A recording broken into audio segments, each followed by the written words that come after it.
ನಮಸ್ಕಾರ. ನಮ್ಮ ನಾಡು ವಾರ್ತೆಗಳಿಗೆ ಸ್ವಾಗತ. ಈಗ ಮುಖ್ಯಾಂಶಗಳು.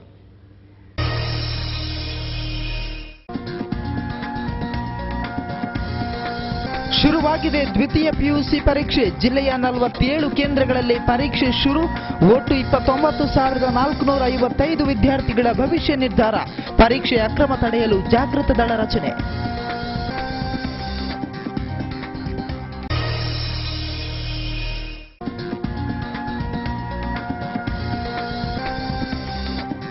ಕೃಷಿ ಪರಂಪರೆಯೇ ಭೂತಾರಾಧನೆಯ ಮೂಲ. ಅಸ್ಪೃಶ್ಯತೆಯನ್ನು ಸ್ಪರ್ಶವಾಗಿಸಿದ ಆಚರಣೆಯೇ ದೈವಾರಾಧನೆ. ಕಣಂತೂರು ಧಾರ್ಮಿಕ ಸಭೆಯಲ್ಲಿ ಸಂಸದರಾದ ನಳಿನ್ ಕುಮಾರ್ ಕಟೀಲ್.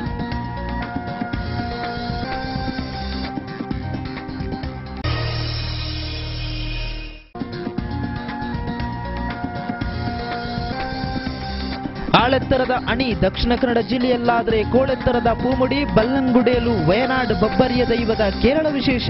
ಇಲ್ಲಿದೆ ನಮ್ಮ ನಾಡು ಸ್ಪೆಷಲ್.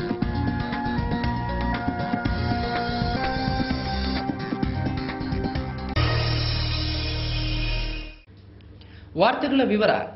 ಪಿಯುಸಿ ಪರೀಕ್ಷೆಗಳು ಗುರುವಾರ ಆರಂಭಗೊಂಡಿದ್ದು ಜಿಲ್ಲೆಯಲ್ಲಿ ಒಟ್ಟು 29,455 ಮಂದಿ ಪರೀಕ್ಷೆ ಬರೆಯುತ್ತಿದ್ದಾರೆ. ಒಟ್ಟು 47 ಕೇಂದ್ರಗಳಲ್ಲಿ ಪರೀಕ್ಷೆ ನಡೆಯುತ್ತಿದೆ.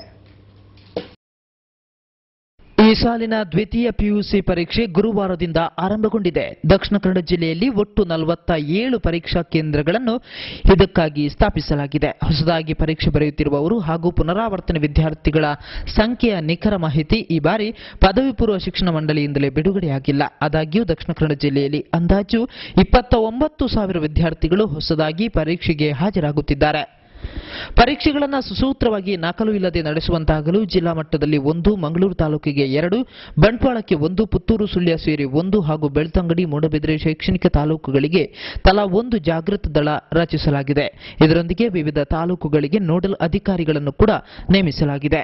ಪಿಯುಸಿ ಪರೀಕ್ಷೆಗಳು ಗುರುವಾರದಿಂದ ಆರಂಭಗೊಂಡಿದ್ದು ಜಿಲ್ಲೆಯಲ್ಲಿ ಒಟ್ಟು 29,455 ಮಂದಿ ಪರೀಕ್ಷೆ ಬರೆಯುತ್ತಿದ್ದಾರೆ. ಒಟ್ಟು 47 ಕೇಂದ್ರಗಳಲ್ಲಿ ಪರೀಕ್ಷೆ ನಡೆಯುತ್ತಿದೆ. ವಿದ್ಯಾರ್ಥಿಗಳ ಪಾಲಿಗೆ ಅತ್ಯಂತ ಪ್ರಮುಖ ಘಟ್ಟವಾಗಿರುವ ಪಿಯುಸಿ ಪರೀಕ್ಷೆ ಗುರುವಾರದಿಂದ ಆರಂಭಗೊಂಡಿದ್ದು ದಕ್ಷಿಣ ಕನ್ನಡ ಜಿಲ್ಲೆಯಲ್ಲಿ ಒಟ್ಟು 29,455 ಮಂದಿ ಪರೀಕ್ಷೆ ಬರೆಯುತ್ತಿದ್ದು ಒಟ್ಟು 47 ಕೇಂದ್ರಗಳಲ್ಲಿ ಪರೀಕ್ಷೆಯನ್ನು ಹಮ್ಮಿಕೊಳ್ಳಲಾಗಿದೆ.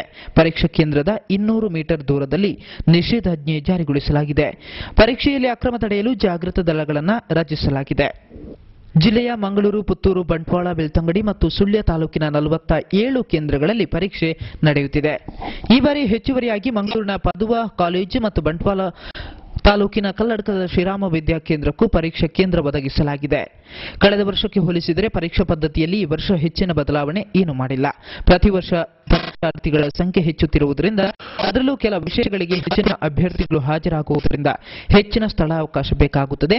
ಪದವಿ ಪೂರ್ವ ವಿಭಾಗದ ಕೊಠಡಿಗಳು ಭರ್ತಿಯಾದರೆ ಪಕ್ಕದಲ್ಲಿ ಇರುವ ಪದವಿ ವಿಭಾಗವನ್ನು ಬಳಸಿಕೊಳ್ಳಲಾಗುವುದು ಎಂದು ಕೆನರಾ ಪದವಿ ಪೂರ್ವ ಕಾಲೇಜಿನ ಪ್ರಾಂಶುಪಾಲ ಜನಾರ್ದನ್ ಪೈ ತಿಳಿಸಿದ್ದಾರೆ.